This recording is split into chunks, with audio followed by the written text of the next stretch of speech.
Happiness. Everybody wants to be happy. Every generation, every tribe, every background for thousands of years, everybody's asked the question, how can I be happy? So I want to talk about happiness. How do we find it? Where does it come from? How do we sustain it? So let me ask you a question. What if the happiest part of your life isn't behind you, but it's ahead of you? I know that might sound strange, especially if you're in midlife and you felt stuck, restless, or like the best years are already gone. But here's the thing. Researchers like Arthur C. Brooks, Harvard social scientist, have discovered something amazing. The second half of life can actually be the most joyful, the most purposeful season yet. And today I want to show you how to make that happen. Here's the thing. So much of our lives are spent chasing things, success, money, recognition, status. We think if we just get that job, that house, that number in my bank account, then I'll finally be happy. But here's what happens. We get there and the happiness doesn't last. That's because what we're chasing are temporary highs. They're not lasting fulfillment. So I know for me, there have been seasons where I hit a goal and I thought would change everything. And then a week later, I was already feeling restless again. Maybe you felt that too.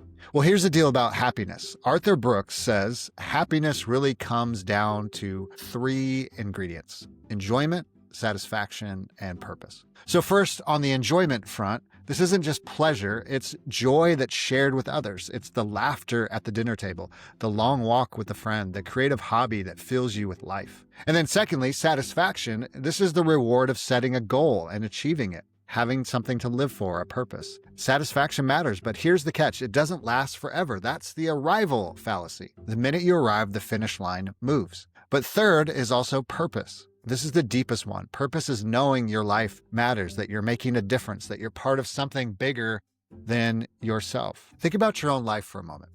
Which of these three, enjoyment, satisfaction, or purpose, feels the strongest right now? And I want to ask another question. And which one might need some attention? Now we're getting somewhere. Now we can start exploring how happiness actually works. Now, what's fascinating is that Brooks' research isn't brand new. Ancient wisdom has said this all along. He's just really uncovered something that's been around for thousands and thousands and thousands of years. The Bible says it's more blessed or blessed to give than to receive. The Stoics believe true joy comes from virtue and wisdom, not from wealth or fame. And some Eastern traditions remind us that clinging to possessions only leads to suffering, while compassion leads to peace. Science is just confirming what wise people have known for thousands of years. And here's the really good news. If you're in your 40s or your 50s or your 60s or beyond, research shows happiness actually follows a U-shaped curve. So what does that mean? Well,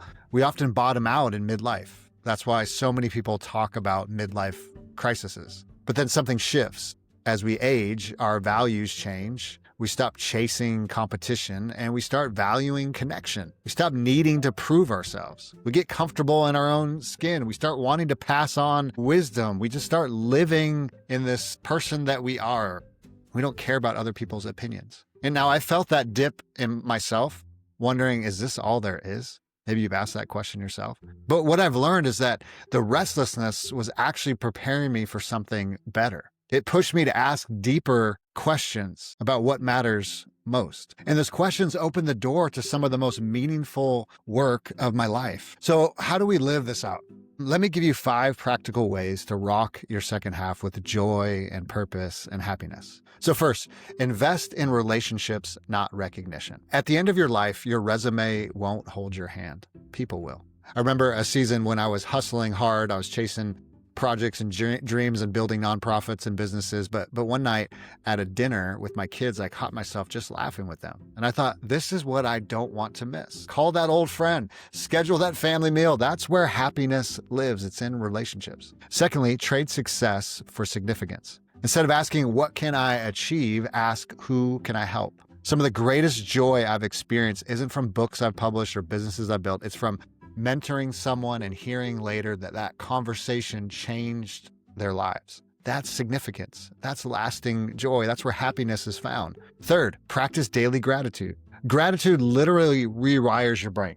And I've seen this in my own life. I went through a really stressful season and I started ending each day writing down 3 things I was grateful for. At first, it felt almost silly, but within a few weeks, I was noticing blessings I would have completely missed before. Gratitude shifted everything. 4, choose purpose over pleasure. Pleasure fades quickly, but purpose compounds. I think of a season where I could have chosen the easy, comfortable path, but instead I leaned into what I felt called to, starting a project that stretched me beyond my capabilities. It wasn't always comfortable, but looking back, it gave me more fulfillment than chasing comfort ever could. Doing the hard thing, you'll never regret doing the hard thing, getting out of your comfort zone, choosing purpose over pleasure. 5, keep growing. It's about curiosity. The second half isn't about winding down. It's about stepping up. And when I started podcasting many years ago, I couldn't even have told myself, you're too late. You're too old. You try something new. This is for young people. But diving in and learning a new skill has brought unexpected joy and opened new doors. Curiosity is the doorway to happiness and joy. That's the power of growth. It keeps us alive. We keep reading, we keep consuming, and then we keep building and trying different things. That's where happiness comes from, not staying stagnant. So out of those 5, which one speaks to you the most right now? Which one could you put into practice this week? And I have to say this, at its core, all the research is meaningful, but this is deeply spiritual. Jesus said, whoever loses their life for my sake will find it. See, that's the paradox of joy. That's the paradox of happiness, is when we pour ourselves out, whether in service, whether in creativity or love, we don't run dry. We overflow. Our lives were meant to be given away. God has given us talents and skills and opportunities to be given to others. And that's where true joy is found and happiness is found. So that's why rocking your second half isn't about clinging to our youth or chasing success. It's about giving yourself away. And in the process, finding real, deep joy and happiness. So here's my challenge. Happiness isn't a destination you arrive at. It's a direction you walk in. And the second half of life is your chance to walk in that direction with intention. So what's one small step you can take this week toward greater happiness? Maybe it's calling a loved one. Maybe it's starting a gratitude journal. Maybe it's volunteering your time, or finally writing that book, or chasing that dream project, starting that business you've been putting off. Maybe it's mending that relationship. Whatever it is, start small, but you got to start. Now, if this video encouraged you, make sure to subscribe, and let's keep rocking our second half. I'm new at this, documenting my journey into midlife and helping others along the way. So follow along. I look forward to rocking our second half together.